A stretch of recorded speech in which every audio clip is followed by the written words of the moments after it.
video kali ini kita akan membahas tentang semantik dan aspek-aspeknya. Sebelum itu, teman-teman harus tahu dulu. Semantik itu adalah salah satu cabang ilmu linguistik yang mempelajari tentang makna dari sebuah bahasa. Nah, di semantik ada 4 aspek penting yang harus kita ketahui. Kalian penasaran apa-apa saja aspek-aspek tersebut? Simak videonya sampai habis ya!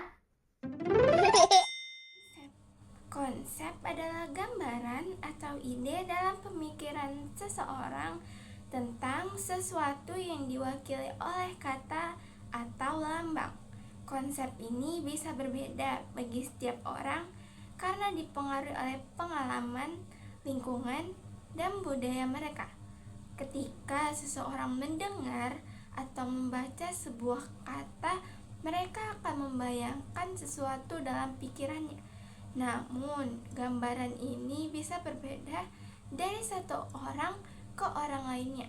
Hal ini terjadi karena setiap orang memiliki pengalaman dan latar belakang yang berbeda. Contohnya, pada kata rumah, seseorang yang tinggal di desa mungkin membayangkan rumah dari kayu dengan pekarangan luas. Sedangkan seseorang yang tinggal di kota besar mungkin membayangkan rumah modern bertingkat atau apartemen. Dari contoh tersebut bisa dilihat bahwa konsep setiap kata bisa berbeda tergantung pada siapa yang memikirkannya dan bagaimana pengalaman mereka terhadap kata tersebut. Tanda adalah suatu objek yang memperlihatkan hubungan langsung dengan kenyataan. Nah, jadi tanda ini ada referennya, ada acuannya, ada wujudnya yang dapat kita lihat secara langsung. Misal kita melihat asap. Nah, asap itu adalah tanda yang menandakan bahwa di sekitarnya pasti ada api. Atau ketika jalan raya, kita melihat rambu lalu lintas yang berbentuk lingkaran, berwarna putih, dasarnya berwarna putih, dan pinggirnya adalah garis berwarna merah, dengan di tengahnya huruf P, lalu dicoret dengan garis miring berwarna merah. Nah, rambu lalu lintas tersebut menandakan bahwa kita dilarang parkir di sekitar kawasan tersebut. Nah, tanda yang ditimbulkan oleh manusia terbagi atas tanda yang bersifat verbal dan tanda yang bersifat non-verbal. Nah, tanda yang bersifat verbal ini adalah tanda-tanda yang digunakan sebagai alat komunikasi yang dihasilkan oleh alat bicara atau alat tutur kita. Nah, sedangkan tanda yang bersifat non-verbal itu dapat berupa tanda menggunakan anggota badan kita yang diikuti oleh lambang. Misalnya, sini, mari. Nah, begitu bisa kita gunakan menandakan bahwa kita sedang dipanggil orang, atau yang melihat menandakan bahwa ia sedang dipanggil oleh orang tersebut. Nah, gerakan tangan tadi itu adalah tanda. Nah, sedangkan yang diucapkan tadi itu adalah lambang yang mengikutinya. Nah, kemudian dapat juga berupa tanda-tanda yang dibuat oleh manusia. Nah, contohnya adalah rambu lalu lintas tadi. Nah, tanda-tanda yang dibuat oleh manusia itu bertujuan untuk menghemat tenaga, menghemat waktu, dan juga menjaga kerahasiaan. Nah, lalu dapat juga tanda nonverbal ini berupa benda-benda yang bermakna kultural dan ritual bagi masyarakat tertentu misalnya. Nah, contohnya bagi masyarakat Gorontalo, buah pinang muda itu menandakan daging. Lalu gambir itu menandakan darah. Nah, kedua benda tersebut, buah pinang muda dan gambir tadi, bagi masyarakat Gorontalo, kedua benda tersebut adalah benda-benda yang bermakna kultural dan ritual.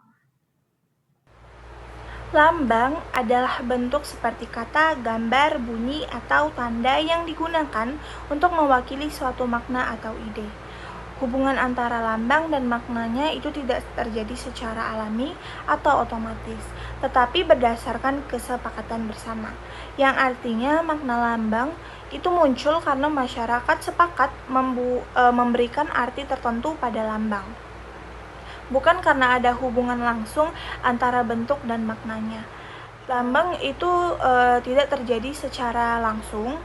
Maksudnya, bentuk lambang tidak otomatis cocok dengan maknanya. Dapat kita ambil contohnya pada kata api, yang dimana bunyi api tidak ada hubungannya langsung dengan panas atau nyala api, tetapi karena masyarakat sepakat, kata api itu dapat diartikan sebagai panas. Lalu lambang itu bersifat konvensional, di mana makna lambang itu ditentukan oleh kebiasaan atau kesepakatan sosial. Misalnya, satu lambang bisa punya makna tertentu di suatu masyarakat, tapi bisa berbeda di tempat lain atau daerah lain. Contohnya pada kata galon, yang dimana di kota Medan, kata galon itu sering digunakan untuk merujuk pada SPBU atau tempat pengisian bensin. Namun di kota lain, kata galon itu lebih umum diartikan sebagai wadah air minum berukuran besar, seperti galon air minum isi ulang. Ini menunjukkan bahwa makna kata galon itu berbeda tergantung pada kesepakatan dan kebiasaan masyarakat di masing-masing daerah. Lalu lambang itu bisa berubah sesuai konteks, yang dimana makna lambang bisa bergeser atau berubah tergantung situasi atau tempat penggunaannya. Contohnya pada kata masuk. Di kelas, masuk kelas yang artinya kita hadir di ruang kelas atau perkuliahan. Lalu masuk pada perlombaan bulu tangkis, yang dimana kok masuk ke net lawan gitu, yang menandakan bahwa tercetaknya poin.